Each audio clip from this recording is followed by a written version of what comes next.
Good morning students. आज हम ध्यानचंद के उपलब्धियों के बारे में पढ़ेंगे। किस प्रकार उन्होंने हॉकी में भारत को विजयश्री दिलाई और एक बार नहीं अनेकों बार भारत को विजेता टीम घोषित किया। ध्यानचंद की विलक्षणता के कारण भारत इस प्रतियोगिता में भी सर्वप्रथम रहा। सन 1936 के बर्लिन ओलंपिक में भी ध्यानचंद ने भारतीय हॉकी टीम के एक महत्वपूर्ण खिलाड़ी के रूप में भाग लिया। अंतिम मैच में भारतीय टीम का मुकाबला जर्मनी की शक्तिशाली टीम से हुआ। हॉकी प्रेमी तानाशाह हिटलर भी अपनी टीम को उत्साहित करने के लिए मैदान में पहुंचे, लेकिन एड़ी चोटी का जोर लगाने पर भी जर्मन टीम सफलता से कोसों दूर रही। लेखक ने बताया है कि बार बार ध्यानचंद ने भारत को जीत दिलाई और अपनी विलक्षण प्रतिभा के कारण इस प्रतियोगिता में भी सफल रहे। 1936 के बर्लिन ओलंपिक में जब ध्यानचंद हॉकी खेलने के लिए मैदान में उतरे तो अंतिम मैच में भारतीय टीम का मुकाबला जर्मनी की शक्तिशाली टीम से हुआ। हॉकी से प्रेम करने वाला तानाशाह हिटलर भी अपनी टीम को उत्साहित कर रहा था। पूरी एड़ी चोटी का जोर लगाया, किंतु जर्मन की टीम भारतीय टीम से सफलता से कोसों दूर रही। ध्यानचंद और उनके छोटे भाई रूप सिंह ने अपनी जान की बाजी लगाकर अपने प्राणों की परवाह न करते हुए भी जर्मनी टीम को 8-1 से हराकर भारत को विजयश्री दिलाई। ध्यानचंद की हॉकी की जादूगरी देखकर दर्शक मुग्ध हो गए, आश्चर्य हो गए। ध्यानचंद अपनी स्टिक से गेंद लेकर जब विपक्षी गोल पर झपटते तो लोगों को अपनी आंखों पर विश्वास न होता था। लोगों ने उनकी हॉकी स्टिक के बारे में आपत्ति की। उन्हें भ्रम था कि अवश्य इनकी स्टिक में ऐसी वस्तु लगी है जो गेंद को अपने साथ चिपका कर आगे लिए जाती है। लेखक ने बताया है कि ध्यानचंद के हॉकी के खेल को देखकर, हॉकी के जादू को देखकर लोगों को भ्रम हुआ, आश्चर्य हुआ कि इनकी हॉकी स्टिक में ऐसी कोई वस्तु लगी है जो गेंद से चिपक जाती है और गेंद को अपने साथ लिए जाती है। इस भ्रम को दूर करने के लिए उनकी स्टिक को तोड़कर देखा गया, स्टिक बदल कर दिखा गया, दूसरी स्टिक उन्हें दी गई, किंतु ध्यानचंद का जादू ज्यों का त्यों बरकरार रहा। हिटलर ने ध्यानचंद के खेल पर मुग्ध होकर, आकर्षित होकर उन्हें विशेष सम्मानित किया, अपनी सेना के ऊंचे पद पर नियुक्त करने का लालच भी दिया, किंतु ध्यानचंद एक सच्चे देशभक्त, अपनी मातृभूमि से प्रेम करने वाले थे। उन्होंने इसके समस्त प्रलोभनों को, समस्त लालचों को विनम्रता के साथ ठुकरा दिया। आज अनेक खिलाड़ी चंद रुपयों के बदले विदेशी टीम का प्रशिक्षक बनने या विदेशी टीमों की ओर से खेलने में संकोच नहीं करते, लेकिन अत्यंत साधारण आर्थिक स्थिति में रहते हुए भी आकर्षक प्रलोभनों को ठुकरा देने वाले महान ध्यानचंद क्या निर्लोभिता का उत्कृष्ट उदाहरण नहीं है। लेखक ने बताया है कि जो सच्चा देशभक्त होता है, जो अपनी मातृभूमि से प्रेम करता है, अपनी जन्मभूमि से प्रेम करता है, उसके सामने चाहे कोई भी प्रलोभन आ जाए वह उस पर आकर्षित नहीं होता है, बल्कि उसे ठुकरा देता है। आज के युग में अनेकों ऐसे खिलाड़ी हैं जो चंद रुपयों के लिए विदेशी के लिए खेलना स्वीकार कर लेते हैं, विदेशों में प्रशिक्षक बनना स्वीकार कर लेते हैं, अपने देश को छोड़कर विदेशों में चले जाते हैं, उन्हें थोड़ा भी संकोच नहीं होता है।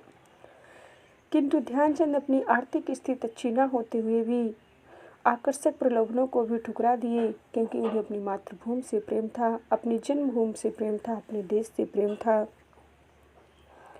हम एक और बात पर विचार करें तो ध्यानचंद जिस समय शिखर पर पहुँचे वह पराधीनता का काल था। खिलाड़ियों को आज जैसा विशेष प्रोत्साहन नहीं मिलता था। खिलाड़ी को सीमित साधनों से ही केवल अपनी लगन और मेहनत के बल पर अपना स्थान बनाना होता था। लेखक ने बताया कि जिस समय ध्यानचंद हॉकी खेल रहे थे, जिस समय ध्यानचंद की हॉकी का जादू चल रहा था, उस समय हमारा देश पराधीन था, अंग्रेजों का गुलाम था, अंग्रेज हमारे देश पर आधिपत्य किए थे। इसलिए खिलाड़ियों को विशेष प्रोत्साहन नहीं मिलता था, सुविधाएं नहीं मिलती थी। सीमित साधनों के द्वारा ही वे अपनी लगन से, अपनी मेहनत के बल पर अपना स्थान बनाते थे, खेल को आगे बढ़ाते थे। भारतीय हॉकी टीम में ध्यानचंद कितने महत्वपूर्ण थे, आंकड़े इसके गवाह हैं। वर्ष 1932 में भारतीय हॉकी टीम ने 348 गोल किए, इनमें से 133 गोल अकेले ध्यानचंद ने किए थे। सन 1935 में भारतीय हॉकी टीम ने ऑस्ट्रेलिया का दौरा किया। इस दौरान 48 मैचों में 201 गोल अकेले ध्यानचंद ने किए थे। द्वितीय विश्व युद्ध के कारण ओलंपिक खेल 12 वर्ष तक नहीं हो सके थे। खेल विशेषज्ञों का मत है कि यदि वे खेल बाधित न होते तो भारत ध्यानचंद के करिश्मे से हॉकी में 2 बार और स्वर्ण पदक जीत सकता था, क्योंकि तब हॉकी में ध्यानचंद के खेल की पूरी धाक जमी हुई थी। लेखक ने ध्यानचंद की उपलब्धियों के बताया है कि आंकड़े गवाह हैं कि 1932 में हॉकी टीम ने 338 गोल किए। 338 में से 133 गोल अकेले ध्यानचंद ने किए थे। 1935 में भारतीय हॉकी टीम ने ऑस्ट्रेलिया का दौरा किया और इस दौरान 48 मैचों में 201 गोल अकेले ध्यानचंद ने किए थे। उस समय द्वितीय विश्व युद्ध हो रहा था, जिससे ओलंपिक खेल बाधित हो गया। 12 वर्ष तक ओलंपिक खेल नहीं हो सका और खेल विशेषज्ञों का मत है कि यदि वह खेल हुआ होता तो ध्यानचंद के करिश्मे से, ध्यानचंद के हॉकी के जादू से भारत 2 बार स्वर्ण पदक और जीता होता, क्योंकि उस समय जो ध्यानचंद के खेल में हॉकी जगत में जो प्रसिद्धि थी, जो धाक थी, जो आधिपत्य था, वैसा किसी का नहीं था। हॉकी खेल के क्षेत्र में की गई अमूल्य सेवाओं के कारण मेजर ध्यानचंद को सरकार द्वारा पद्म भूषण की उपाधि से सम्मानित किया गया। इन्होंने सन 1961 से 1969 तक हॉकी के प्रशिक्षक के रूप में भी देश की अमूल्य सेवा की। 4 दिसंबर सन 1979 को भारतीय हॉकी की सिख पुरुष का देहावसान हो गया। हॉकी खेल के क्षेत्र में मेजर ध्यानचंद ने अमूल्य सेवा की, अमूल्य योगदान दिया, इसलिए भारत सरकार ने उसमें उन्हें पद्म भूषण की उपाधि से सम्मानित किया। 1961 से 1969 तक मेजर ध्यानचंद हॉकी के प्रशिक्षक के रूप में कार्य किया। 4 दिसंबर 1979 को इस महान पुरुष का, इसी पुरुष का देहांत हो गया। मेजर ध्यानचंद न केवल हॉकी के सर्वश्रेष्ठ खिलाड़ी और प्रशिक्षक थे, वे श्रेष्ठ मानव भी थे। लोभ लालच तो उन्हें छू भी नहीं गया था। साधारण व्यक्ति भी कैसे परिश्रम करके शिखर पर पहुंच सकता है, इसका वे जीता जागता उदाहरण थे। विनम्रता उनमें कूट-कूट कर भरी थी। आत्म प्रशंसा से वे कोसों दूर थे, किंतु प्रशंसनीय की प्रशंसा करने में पीछे नहीं रहते थे।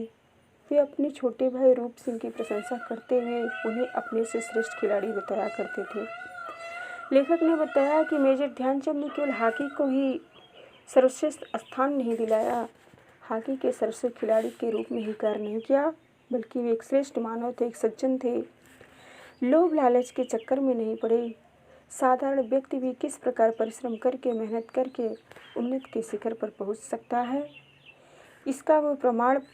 इसे वे प्रमाणित करते हैं। ये उसके जीता जागता उदाहरण है। विनम्रता की भावना उनके रग रग में भरी थी। अपनी प्रशंसा से वे दूर थे, किंतु जो प्रशंसा के योग था उसकी प्रशंसा वे खुद करते थे। अपने छोटे भाई रूप सिंह की प्रशंसा करते हुए उन्होंने अपने से श्रेष्ठ खिलाड़ी उसे बताया। वे भारतीय हॉकी की पहचान थे, इसलिए उनकी प्रशंसा करते हुए किसी ने उन्हें हॉकी का जादूगर कहा तो किसी ने हॉकी का भगवान बताया। वे सचमुच प्रत्येक प्रशंसा के सच्चे अधिकारी थे। उन्होंने अपने उत्कृष्ट खेल के द्वारा विश्व भर में भारत का गौरव बढ़ाया। लेखक ने बताया है कि भारतीय हॉकी को मेजर ध्यानचंद के रूप में पहचाना जाता है और जिस प्रकार वो हॉकी के खेल को खेलते थे, लोग आश्चर्यचकित हो जाते थे, दंग रह जाते थे और उनके इस खेल को देखकर उनकी प्रशंसा करते हुए किसी ने उन्हें हॉकी का जादूगर कहा तो किसी ने उन्हें हॉकी का भगवान ही बताया। सच में वे प्रशंसा के सच्चे अधिकारी थे, उच्च अधिकारी थे। उन्होंने अपने श्रेष्ठ खेल के द्वारा, उत्कृष्ट प्रदर्शन के द्वारा पूरे विश्व में अपने भारत का, अपने देश का गौरव बढ़ाया, मान बढ़ाया।